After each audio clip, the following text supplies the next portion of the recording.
Hi everyone, welcome again in KVC Keshav Bhanu classes में आपका बहुत बहुत स्वागत है। कैसे हैं आप सब? उम्मीद कर रहा हूँ, दुआ कर रहा हूँ बहुत बेहतर होंगे और अपनी तैयारी को बहुत बेहतरीन तरीके से कर रहे होंगे। तो जैसे कि आपको पता है, ये हम रीट लेवल फर्स्ट की और सेकंड की मैथमेटिक्स पढ़ रहे हैं। फर्स्ट में हमने जो टॉपिक स्टार्ट किया रखा है वो है संख्या पद्धति, नंबर सिस्टम। उसके बारे में हमने बहुत सारी चर्चा कर ली, स्थानीय मान और भी देख लिए, जातीय मान भी देख लिए, जो भी आपके टॉपिक्स थे वो हमने देख लिए, अंतर्राष्ट्रीय प्रणाली, रोमन प्रणाली, है ना। आज आपकी ये थ्योरी की लास्ट क्लास होंगी। इसमें हम क्या करने वाले हैं, हम पूरे नंबर सिस्टम को थोड़ा सा एक फ्लो चार्ट के रूप में पढ़ेंगे। भाई कौन कौन से संख्याएं होती है, सम संख्या, विषम संख्या, भाज्य संख्याएं, परिमेय संख्याएं, अपरिमेय संख्याएं, प्राकृत संख्याएं, पूर्ण संख्याएं, पूर्णांक, क्या क्या ये सब होते क्या हैं, इनको पूरा एक ट्री के हिसाब से हम पढ़ लेंगे, है ना, ताकि इनसे कोई क्वेश्चन आए तो आपका गलत ना हो। तो स्टार्ट करता हूं, पूरी क्लास पे पूरा फोकस रखना, यहां से क्वेश्चन आता है और आपको डेफिनेटली सही करना है, ठीक है। चलो, तो देखो यार, नेचर में जो नंबर्स आए थे ना, तो सबसे पहले प्राकृतिक रूप से हमने जो पढ़े उसे हमने कहा, नाम दिया साहब प्राकृत संख्या। क्या नाम दिया? थोड़ा नीचे लिखता हूं, यहाँ पे फ्लैश पढ़ता हूं आपके। प्राकृत संख्या क्या नाम है साहब? प्राकृत संख्या, जिसे इंग्लिश में क्या बोलते हैं, नेचुरल नंबर्स, ठीक है साहब। प्राकृत संख्या क्या होती है साहब? जो आपकी नंबर लाइन है उसमें स्टार्ट कहां से करूं मैं? अगर एक से, 1, 2, 3, ये सारी इन्फिनाइट तक जो है वो आपकी प्राकृत संख्या है। इसमें ध्यान रखना, ना ही 1/2 ना 2/3 ये सब प्राकृत संख्या नहीं है, मतलब एकदम पूर्ण होनी चाहिए। 1, 2, 3, 4, 3.1, 3.2 ये नहीं, बस 1, 2, 3, 4 यहीं से स्टार्ट करता है बचपन में, तो यहीं से प्रकृति की स्टार्ट हुई, इसलिए इनको क्या कहते हैं, प्राकृत संख्या। जब जब जब इनमें क्या ऐड कर दिया जाए साहब, ऐड कर दिया जाए 0, तो वो क्या बन जाती है साहब, पूर्ण। इसको पूर्ण कौन करता है? 0। तो जो पूर्ण संख्या होती है वो आते हैं साहब होल नंबर, जिसे इंग्लिश में क्या बोलते हैं, होल नंबर। तो वो स्टार्ट कहां से होते हैं? 0 से। तो 0, 1, 2, 3 इन्फिनाइट तक, ठीक है साहब। अब यहां से क्वेश्चन क्या बनेगा? क्वेश्चन बन सकता है कि साहब सारी की सारी प्राकृत संख्याएं पूर्ण संख्याएं होती है, तो आंसर है हाँ साहब, क्योंकि सारी की सारी प्राकृत संख्याएं, एक प्राकृत संख्या है, पूर्ण संख्या भी है, 2 प्राकृत संख्या भी है, पूर्ण संख्या भी है। परंतु इसका उल्टा कहूं कि सारी की सारी पूर्ण संख्याएं प्राकृत संख्याएं होंगी, तो आपका आंसर आना चाहिए नहीं भाई साहब, पूर्ण संख्या में 0 भी आवे है, जो कि प्राकृत संख्या को नहीं हुआ है, ठीक है। अब धीरे धीरे डिस्कवरी और हुई, तो क्या हुए, माइनस वाले नंबर्स हो रहे हैं। तो माइनस वाले नंबर आए तो इन्होंने कहा यार पूर्ण तो यही हो गया है, तो हम कर लेते हैं पूर्ण अंक, सारे अंक हो गए, तो इनको क्या कहा जाता है, पूर्णांक संख्याएं, इंटीजर नंबर, ठीक है। इंग्लिश ध्यान रखना इनका, कभी कंफ्यूजन हो जाए तो इंग्लिश में अलग अलग है, नेचुरल नंबर, होल नंबर, पूर्णांक यानी इंटीजर्स, ठीक है साहब। ये अब थोड़ा सा अच्छे से पढ़ लेते हैं। ये कहां से स्टार्ट होते हैं साहब? माइनस इन्फिनाइट से स्टार्ट होते हैं। माइनस इन्फिनाइट से लेके, या इन्फिनाइट ही बोलते हैं, माइनस इन्फिनाइट का तो कोई वो खास मतलब नहीं है। आप इतना ध्यान रखें, -3, -2, -1, ठीक है साहब। उसके बाद जो स्पेशल आएगा वो है 0, ठीक है साहब। और 0 के बाद जो आगे वाले हैं वो तो सारे हैं ही, 1, 2, 3, ये सारे क्या होते हैं, इंटीजर्स होते हैं, ठीक है साहब, इंटीजर्स होते हैं। अब इनके कुछ और नाम भी है, क्या नाम है वो ध्यान से पढ़ो। ये जो नेगेटिव वाले हैं, 0 को नहीं लेना, ध्यान रखना, नेगेटिव वाले -1 से लेके पूरे, इनको क्या कहा जाता है, ऋणात्मक पूर्णांक कहा जाता है, ऋणात्मक, नेगेटिव इंटीजर कहा जाता है, ऋणात्मक पूर्णांक। बस यहां पे गलती ये मत कर देना, 0 को मत ले लेना ऋणात्मक पूर्णांक, और जो बच्चे उस साइड है 1 से लेके आगे तक, वो आपके क्या है, धनात्मक पूर्णांक, धनात्मक पूर्णांक। अब यहाँ पे पहला जो क्वेश्चन भाषा का बन सकता है, क्या 0 धनात्मक पूर्णांक है? आंसर आना चाहिए नहीं साहब, 0 धनात्मक पूर्णांक नहीं है। क्या 0 ऋणात्मक पूर्णांक है? आंसर आना चाहिए नहीं साहब, ऋणात्मक पूर्णांक नहीं है। थोड़ा सा कट रहा होगा तो थोड़ा सा चेक कर लेना, ठीक है साहब। तो 0 ना ही धनात्मक है ना ही ऋणात्मक पूर्णांक है।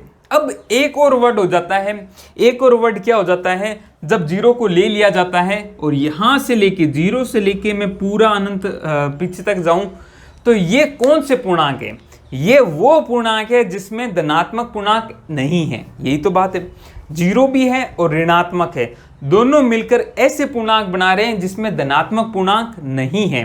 तो इनको क्या कहा जाता है? इनको कहा जाता है अधनात्मक पूर्णांक।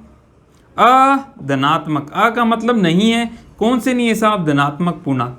बस ध्यान रखना, अधनात्मक पूर्णांक में जीरो आता है, अधनात्मक पूर्णांक में जीरो आता है, यहां तक कोई डाउट नहीं होना चाहिए। ठीक है साहब, देख रहा हूं कटवट तो नहीं रहा कुछ। अब जो बात आई कि साहब जीरो को लेते हुए इधर प्लस में चलें तो क्या बनेंगे? तो ये वो पूर्णांक है जिसमें ऋणात्मक पूर्णांक ऐड नहीं किए गए हैं। तो 0, 1, 2, 3, 4 जो कि एक्चुअल में पूर्ण संख्या ही है, और इन्हें ही क्या कहा जाता है? अऋणात्मक पूर्णांक। अऋणात्मक पूर्णांक। ठीक है साहब, तो ये कुछ पूर्णांक से रिलेटेड चीजें थी। जीरो के बारे में बता दिया, अऋणात्मक में आएगा, अधनात्मक में आएगा। जो अऋणात्मक पूर्णांक है वही एक्चुअल में पूर्ण संख्याएं हैं, जो धनात्मक पूर्णांक है वही एक्चुअल में प्राकृत संख्याएं हैं। अऋणात्मक और धनात्मक में जीरो आएगा, परंतु जीरो ना ही धनात्मक पूर्णांक है ना ही ऋणात्मक पूर्णांक है। तो पूर्णांकों से रिलेटेड ये आपको पता होनी चाहिए। तो अब तक हमने क्या देख लिया? हमने बहुत सारी चीजें देख ली, जीरो से स्टार्ट के लिए ये देख लिए, वो देख लिए, नेगेटिव देख लिए, परंतु अब हमें पॉइंट्स में भी जाना है। मतलब हमें 1/2 के बारे में भी तो जानकारी होनी चाहिए।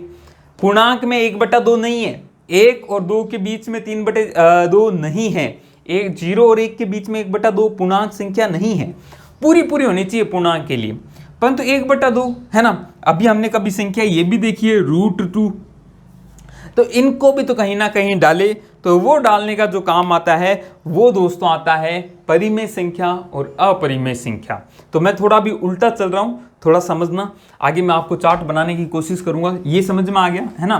तो ये महत्वपूर्ण था आपके लिए। आगे बताता हूँ परिमेय संख्या, अपरिमेय संख्या।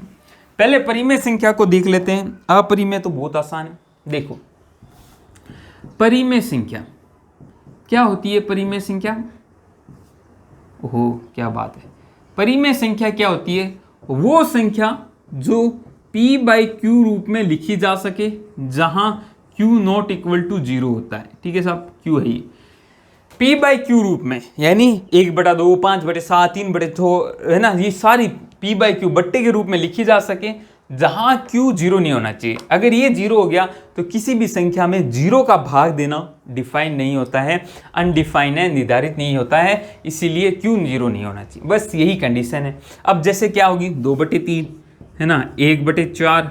अब क्वेश्चन पूछ लेता है कोई साहब 5 परिमेय संख्या है क्या? तो आंसर आना चाहिए हाँ साहब 5 भी परिमेय संख्या है। क्यों? क्योंकि 5 को लिखा जा सकता है ना, 5 को 5/7 लिख दे, 5/7 नहीं 5/1 सॉरी, है ना। 5 असल में 5/1 ही तो है, p/q रूप है ना, p का मान 5 हो गया, q का मान 1 हो गया, तो p/q रूप में लिखी जा सकती है, तो 5 होता है, 5 अपने परिमेय संख्या है। तो सारी चीज़ें समझ में आ गई। आई होप आपको समझ में आया होगा। क्या क्या बताया मैंने? पूर्ण संख्या बता दी, पूर्णांक संख्या भी बता दी, उससे पहले प्राकृत भी बताई थी, फिर मैंने आपको परिमेय बताई है जो कि सबका मिक्सचर है। ठीक है, अब जो है अपरिमेय, अपरिमेय क्या होंगे साहब? इसका जस्ट दूसरा भाई अपरिमेय। तो जो परिमेय नहीं है, जिसे p/q रूप में नहीं लिखा जा सकता, वो क्या होती है? अपरिमेय संख्याएं होती है। ठीक है साहब, इससे रिलेटेड एक चीज़ मैं अभी आपको बताऊंगा दशमलव में। ये किस तरह के दशमलव होते हैं वो बताऊंगा, वो ध्यान रखना, क्वेश्चन आता है भाषा के रूप में। फिलहाल ये ध्यान रखें अपरिमेय कौन सी? जो p/q रूप में नहीं लिखी जा सकती, जैसे √2। अब √2 में क्या वैल्यू होती है? 1.732, आगे चलता रहता है इनफिनाइट तक। ठीक है, ऐसे √3। अब बच्चे के माइंड में रहता है कि रूट वाली सारी संख्याएं अपरिमेय होती है, ऐसा नहीं है। √4 अपरिमेय नहीं है, क्योंकि √4 को निकाल सकते हो, इसकी वैल्यू होती है 2। 2 क्या है? परिमेय संख्या है। तो रूट को सॉल्व करा करो, सॉल्व करने के बाद बता सकते हो कि परिमेय है या अपरिमेय। ठीक है, इसके जो 2 एग्जाम्पल हैं जो कि आपको हमेशा याद रखने हैं, पहला है साहब पाई और दूसरा है ई। ये पाई आपने सुना होगा, πr² है ना, 2πr वर्त में सुना है। ये पाई जिसका मान आप जनरली क्या लेते हो? 22/7। तो बच्चा माइंड में होता है कि 22/7 ले लिया सर हमने, तो पाई तो परिमेय संख्या है, p/q रूप में लिखते हैं। परंतु भाई पाई का ये मान एग्जैक्ट वैल्यू नहीं है, इसकी वैल्यू 3.14 आगे अनंत तक चलता रहता है, इसकी एग्जैक्ट वैल्यू ये नहीं है, ये लगभग लगभग इसके बराबर आता है, इसीलिए हम पाई का मान ये ले लेते हैं हमारी सुविधा के लिए, परंतु पाई का मान ये नहीं होता है।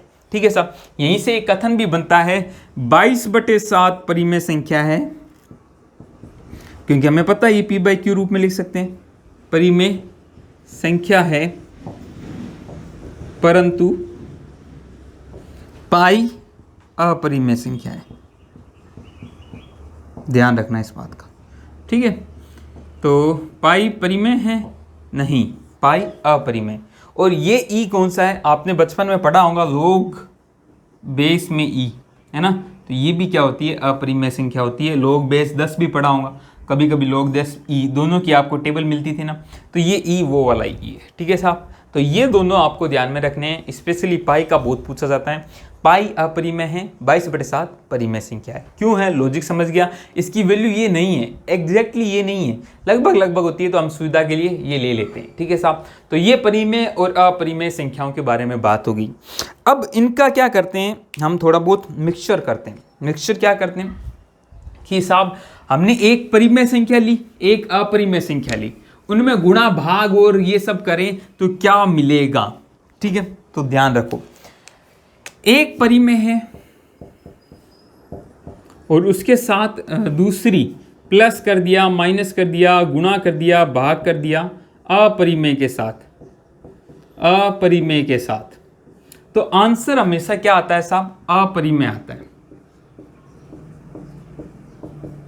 अपरिमेय आता है। ठीक है साहब, कैसे, बस एक कंडीशन होनी चाहिए, ये जो परिमेय संख्या है वो 0 नहीं होनी चाहिए, 0 नहीं होनी चाहिए। ठीक है साहब, परिमेय संख्या 0 नहीं होनी चाहिए, क्योंकि 0 के साथ गुणा कर दी तो आंसर तो सब 0 ही हो जाएगा, और 0 क्या है, परिमेय संख्या है। जैसे मैंने लिए, इसमें परिमेय संख्या ले ली 2, इधर मैं प्लस कर रहा हूँ √2, तो ऐड करूंगा तो ये अपरिमेय संख्या आएंगी। ठीक है साहब, मैंने कहा साहब 2 और भाग दे दिया मैंने √2 का, तो √2 से √2 कटेगा तो अपरिमेय संख्या आएंगी साहब। ठीक है साहब, मैंने कहा साहब 2 को गुणा कर दिया √2 से, तो अपरिमेय संख्या ही आएंगी। ठीक है, दो ऐसे ही दो परिमेय संख्याओं का जो गुणा भाग होता है, परिमेय संख्याओं का, ये जो भी पूरा बॉक्स है इधर लिख लीजिए, और इधर भी क्या आना चाहिए, परिमेय आना चाहिए, तो आंसर क्या आएगा, हमेशा परिमेय आएगा साहब। ठीक है, तो आपको पता ही है परिमेय आता ही है, आप करते हो 5 × 5, 5 / 2, है ना, कुछ भी कर लीजिए।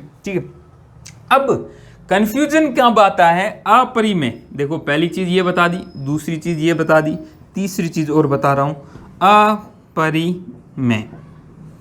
अपरिमेय के साथ अपरिमेय को करते हो तो कुछ भी आ सकता है, ये बॉक्स बता रहा हूं, तो आंसर कुछ भी आ सकता है, कुछ भी बोले तो परिमेय या फिर अपरिमेय, परिमेय भी आ सकता है या अपरिमेय भी आ सकता है। कैसे सर, हमें समझाओ, हमें तो अपरिमेय लग रहा है ना, तो अपरिमेय लग रहा है मेरे भाई, √3 अपरिमेय है, इसको गुणा कर दो √3 से, तो क्या √3 और √3 होके गुणा होके 3 नहीं आ गया, तो अपरिमेय, परिमेय, अपरिमेय, आंसर क्या आ गया, परिमेय। ठीक है सर, मैंने कहा साहब √2 है, गुणा कर दो √3 से, तो आंसर आएगा √6, तो ये तो अपरिमेय हो गया। तो परिमेय भी आ सकता है, अपरिमेय भी आ सकता है, तो इसमें ध्यान रखना कुछ भी आ सकता है। जब भी कंफ्यूजन हो ना तो 2-3 एग्जाम्पल लेके देख लेना, है ना, केवल प्लस का पूछ ले तो भी आपके माइंड में थोड़े बहुत एग्जाम्पल लेके करना, तब आपको समझ में आ जाएंगी चीज़ें। ठीक है, तो ये था परिमेय अपरिमेय से रिलेटेड, पाई और ई का ध्यान में रख लेना। इधर परिमेय में कोई टेंशन नहीं है, 0 अपरिमेय है, सॉरी परिमेय है, 1 परिमेय है, सब परिमेय है, और ये चीज़ें आपको ध्यान में होगी ना तो आपका काम बन जाएगा। ठीक है साहब, चलिए अब क्या होता है, इन दोनों को जब मिला लेते हैं ना, इन दोनों को जब मिला लेते हैं तो जो संख्याएं बनती है वो बनती है साहब आपकी वास्तविक संख्याएं, रियल नंबर्स कहलाते हैं। ठीक है साहब, क्या कह रहा हूँ मैं, इन दोनों को ऐड करो, इन दोनों को जब मिला के जो बनती है वो क्या कहलाती है, वास्तविक संख्याएं। वास्तविक संख्याएं, रियल नंबर, जो कि आप बनाते हो, R से डिनोट किया जाता है इसको, है ना, जो पूरी लाइन आप बनाते हो ना, जिसमें 0, 1, 1.2, √2, √3 ये सब आते हैं, वो आपके क्या बनाते हैं, रियल नंबर होते हैं, वास्तविक संख्याएं होती है। इसके अलावा एक काल्पनिक संख्या भी होती है जिसे अयोडा के रूप में दर्शाते हैं। इतना आपके नहीं जाएगा, आपको इतना पता होना चाहिए। वास्तविक संख्या दो भागों में तोड़ सकते हैं, परिमेय अपरिमेय। परिमेय को और आगे तोड़े जा सकते हैं, किसमें, प्राकृत में भी तोड़ सकते हैं, पूर्ण में भी तोड़ सकते हैं, पूर्णांक में भी तोड़ सकते हैं। ठीक है साहब, ये तीनों की तीनों मिलकर ही क्या होती है, सारी इन तीनों में जो भी संख्याएं हैं वो सारी की सारी परिमेय संख्याएं। क्यों? क्योंकि वो परिमेय संख्या का ही क्या एक भाग है। ठीक है, आई बात समझ में। अब जो कुछ और स्पेशलिटी हो जाती है ना, और स्पेशलिटी हो जाती है, आवाज़ और सब सही आ रही है ना? हाँ साहब, और स्पेशलिटी क्या आ जाती है, वो आ जाती है सम संख्याएं, विषम संख्याएं और अभाज्य संख्याएं। इन तीनों के बारे में भी थोड़ा थोड़ा जान लेते हैं। ये थ्योरी की क्लास है, बाकी जो चीज़ें हैं महत्वपूर्ण वो मैं बता रहा हूँ आपको। बाकी क्वेश्चंस करेंगे तो बहुत मज़ा आएगा। ठीक है, चलो बात करते हैं सम संख्या की। ठीक है, सम संख्या, सम संख्या क्या होती है साहब? सम संख्या वो होती है जिसमें दो का भाग जाए। ठीक है साहब, दो का भाग जाए, या फिर संख्या का अंतिम अंक चेक कर लो। अगर किसी भी संख्या का अंतिम अंक क्या हो, 0 हो, 2 हो, 4 हो, 6 हो, 8 हो, तो वह संख्या क्या होती है, सम संख्या होती है। या फिर ऐसा कह दूं, अंतिम अंक में 2 का भाग चला जाए या और साथ में 0, तो वो संख्या क्या होती है, सम संख्याएं होती है। बहुत सिंपल सा है, मोटा मोटी एक स्टार मार्क करके लिख लेना यहाँ पे, 0 क्या है, सम संख्या है। ठीक है, ये मोटी मोटी बात थी। बाकी आप कर लेना 5, 7, 4, 3, 2, 6 सम संख्या है या नहीं है। लास्ट वाला अंक देखो, 2 का भाग जा रहा है, सम संख्या है, बात खत्म। आगे बात करता हूँ विषम संख्या की। 0 क्या होती है, सम संख्या होती है। ठीक है, विषम संख्या की, विषम संख्या में क्या होता है मेरे भाई, वो संख्या जिसमें 2 का भाग ना जाए, 2 का भाग नहीं जाता है। अंतिम अंक या तो क्या हो, 1 हो, 3 हो, 5 हो, या 7 हो, या फिर 9। ठीक है साहब, आप चेक कर सकते हो, कोई प्रॉब्लम वाली बात नहीं आएगी। ठीक है, इससे जो अगली जो कहानी है वो ध्यान रखो, वो महत्वपूर्ण है। ये तो छोटी मोटी चीज़ें थी, आपको पता होनी चाहिए। 0 से रिलेटेड थोड़ा सा कन्फ्यूजन होता है। ठीक है, अगली जो है वो है भाज्य संख्याएं या अभाज्य संख्याओं को पहले पढ़ते हैं।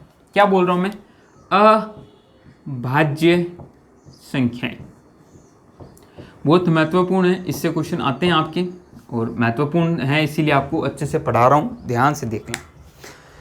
वो संख्याएं जिसमें केवल उस संख्या का और लिखा है, यानी और 1 का भाग जाए, या फिर इसकी जो एक्चुअल परिभाषा है, एक्चुअल परिभाषा क्या है कि वो संख्याएं जिसके केवल 2 गुणनखंड हो, 2 गुणनखंड होने चाहिए, अलग अलग, 2 अलग अलग गुणनखंड हो, अलग अलग गुणनखंड हो। ये परिभाषा एक्चुअल है ऊपर वाली आपको समझने के लिए, कि मतलब ऐसी संख्याएं जिसमें केवल उसी का भाग जाए। जैसे 19 में क्या, या तो 19 का ही भाग जाएगा या 1 का ही जाएगा। मैंने कहा 3, तो 3 में या तो 3 का ही भाग जाएगा या फिर 1 का तो सब में ही जाता है, उस संख्या का ही भाग चला जाना चाहिए, वो अभाज्य संख्या होती है। ठीक है साहब, अब इसी से जो दूसरी परिभाषा दी है ना, उससे आपको पता चलता है कि 2 अलग अलग गुणनखंड होने चाहिए। कैसे साहब, 19 है, 19 के गुणनखंड क्या होगा, 19 × 1 यानी 19 और 1, 2 अलग अलग गुणनखंड है। प्रॉब्लम आती है 1 के साथ, क्या 1 अभाज्य संख्या है? तो हमारा आंसर आना चाहिए नहीं। क्यों साहब, उस संख्या और 1 का भाग तो जा रहा है, उस संख्या 1 है, परंतु एक्चुअल जो परिभाषा है 2 अलग अलग गुणनखंड नहीं होते, इसका तो 1 ही गुणनखंड है। 1 × 1 करो तो 1 ही तो गुणनखंड हुआ 1। इसीलिए जो स्टार मार्क करके लिखनी है, जो चीज जो बहुत बार एग्जाम में पूछी जाती है, जो कि माइंड में बैठा लो, स्टार मार्क करके लिख लो इसके लिए, 1 अभाज्य संख्या नहीं है, अभाज्य संख्या नहीं है। अब दूसरी जो चीज है, 1 हो गया पूरा, 1 की रामायण खत्म होगी। क्या 2 अभाज्य संख्या है? अभाज्य संख्या को इंग्लिश में क्या कहते हैं, प्राइम नंबर्स। ओके, तो क्या 2 अभाज्य संख्या है? तो आपका आंसर आना चाहिए हाँ साहब, 2 अभाज्य संख्या है। तो जो इंपॉर्टेंट बात है वो है 2 अभाज्य संख्या है, अभाज्य संख्या है। बहुत ही महत्वपूर्ण चीज बता रहा हूं मैं आपको, 2 अभाज्य संख्या है। ठीक है, अब 2 के साथ बड़ी स्पेशलिटी चीज है। पहली चीज क्या है, दो अभाज्य संख्या है, परंतु दो सबसे छोटी अभाज्य संख्या है, सबसे छोटी अभाज्य संख्या है। दो क्या है, सबसे छोटी अभाज्य संख्या है। मुद्दा समझ में आना चाहिए, दो सबसे छोटी अभाज्य संख्या है। दूसरी दो के साथ महत्वपूर्ण चीज क्या है, एकमात्र, एक और दो एकमात्र क्या है, एकमात्र समअभाज्य संख्या है, सम अभाज्य संख्या है। ठीक है, तो बहुत ही महत्वपूर्ण आ गई। दो चीजें आपको ध्यान में रखनी है दो के बारे में। सबसे छोटी अभाज्य संख्या कौन सी है, दो है। एकमात्र समअभाज्य संख्या है। आपको कहा दिया जाए कि इस संख्या में एकमात्र समअभाज्य संख्या का भाग दे के बताइए, तो आपके माइंड में आना चाहिए एकमात्र समअभाज्य संख्या, एकमात्र बिना के केवल समअभाज्य संख्या के, तो भी आपको पता होना चाहिए दो।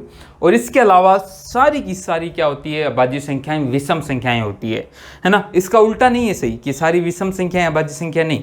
जैसे आपने ले लिया 9, तो 9 अभाज्य संख्या नहीं है। क्यों? क्योंकि उसमें 3 का भाग चला जाता है। परंतु आप कह दे 1100, आपको ये चेक करना है, मान लो 5 7 6 4 3 2, क्या ये अभाज्य संख्या है? तो आपका आंसर आना चाहिए नहीं, क्योंकि ये पीछे देखो 2 है, 2 यानी सम संख्या है। सम संख्या अभाज्य संख्या नहीं होती, छोड़ के केवल 2 को। ठीक है साहब, ये बात आपको ध्यान में रखनी है। अब देखो आपको स्टार्ट करते हैं। पहली अभाज्य संख्या 2, दूसरी 3, तीसरी 5, आगे 7, फिर 9 नहीं 11 13, इस तरह कर करके आपके अभाज्य संख्याएं होती है।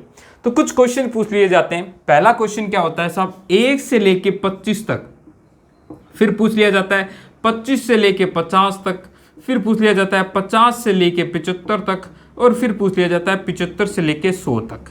तो कितनी अभाज्य संख्याएं होती है?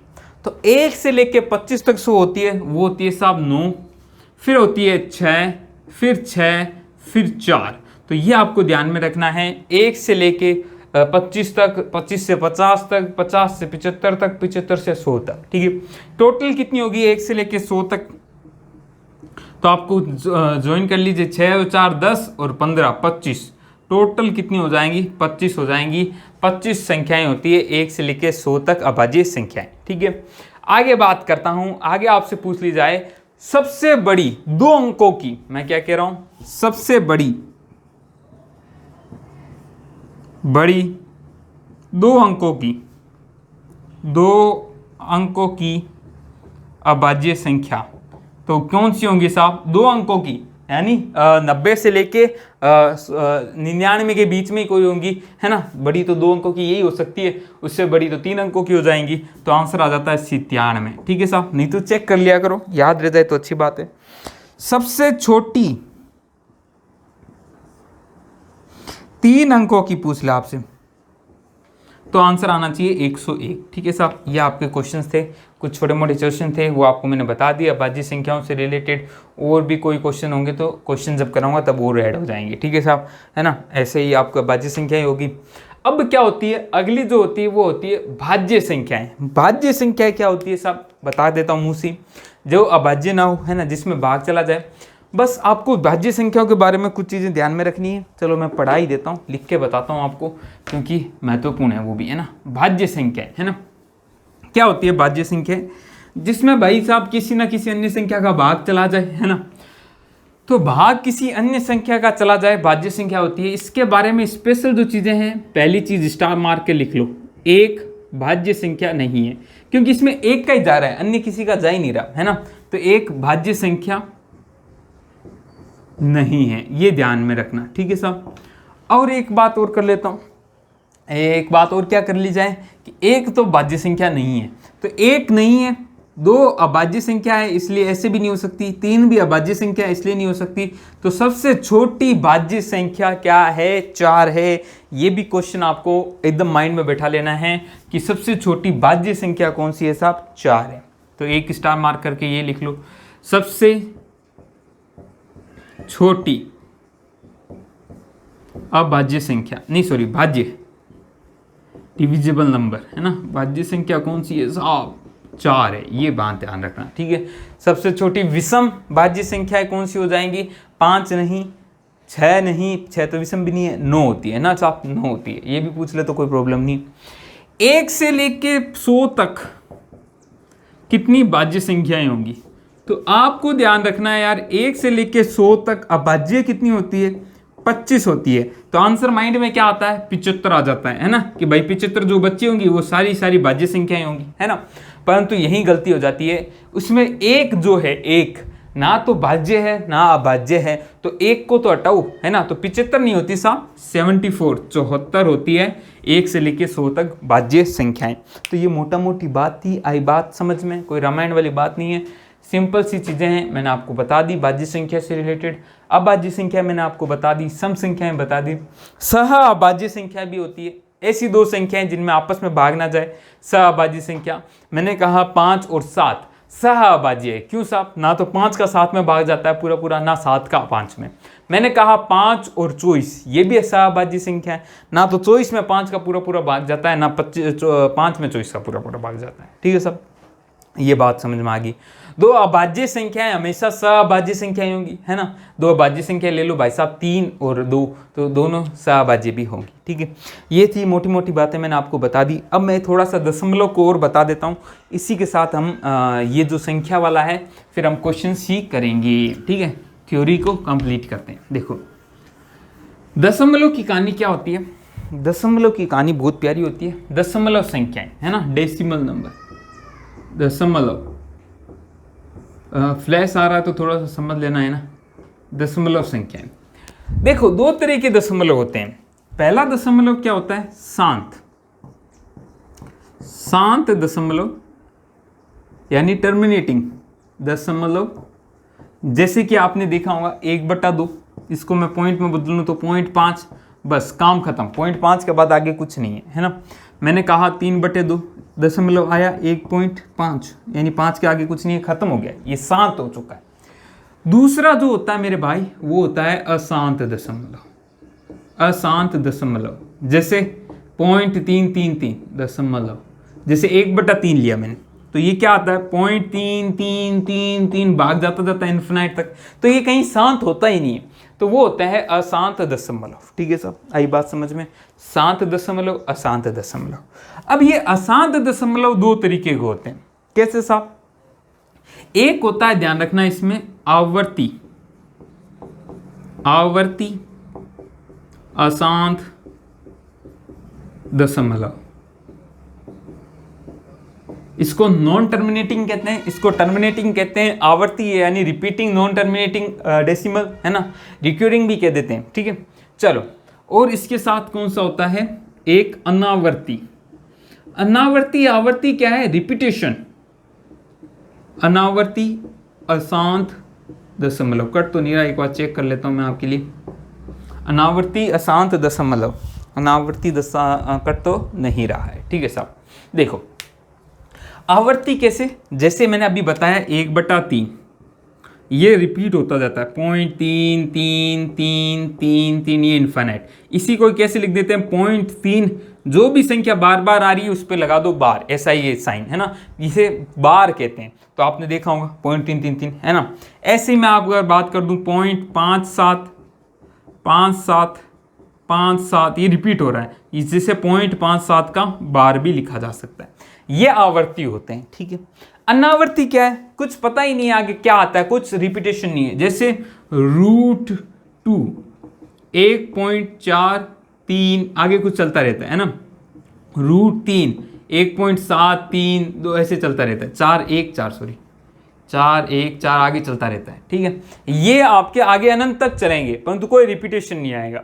जैसे पाई का मान भी क्या होता है? 3.14, आगे इन्फिनिट तक चलता रहता है, परंतु कोई फिक्स रिपीटेशन नहीं आता।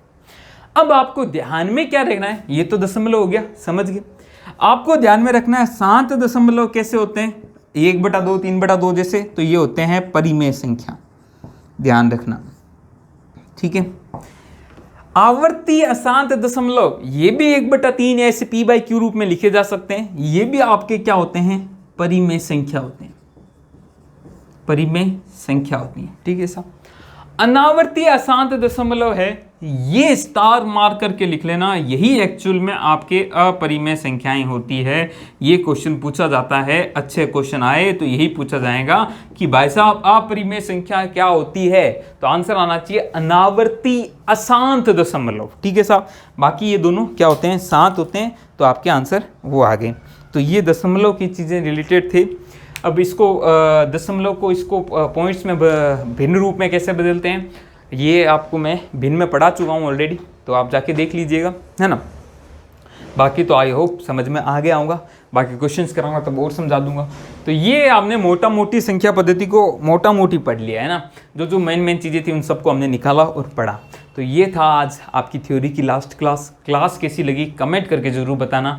अच्छी लगी तो एक लाइक ज़रूर कर देना, नए हो तो सब्सक्राइब करके बेल आइकन हिट कर देना। साथ में टेलीग्राम पे जुड़ जाओ, रीड 2021 बाय केबीसी सर्च करोगे, हम आपको वहीं मिलेंगे, जुड़ जाओ, वहाँ पे बहुत सारा मटेरियल आपको मिलता रहेगा और बहुत सारी इन्फॉर्मेशन भी, है ना। तो चैनल सब्सक्राइब कर लो, बेल आइकन हिट कर लो, यूट्यूब पे देख रहे हो तो सब्सक्राइब कर लो, फेसबुक पे देख रहे हो तो पेज लाइक कर लो, फॉलो कर लो, और यूट्यूब पे जाके केशव भानु क्लासेस सर्च करो, हम आपको मिल जाएंगे। तो आज के लिए इतना ही, कल क्वेश्चंस कराता हूँ, तब तक के लिए अलविदा, जय हिंद, जय भारत।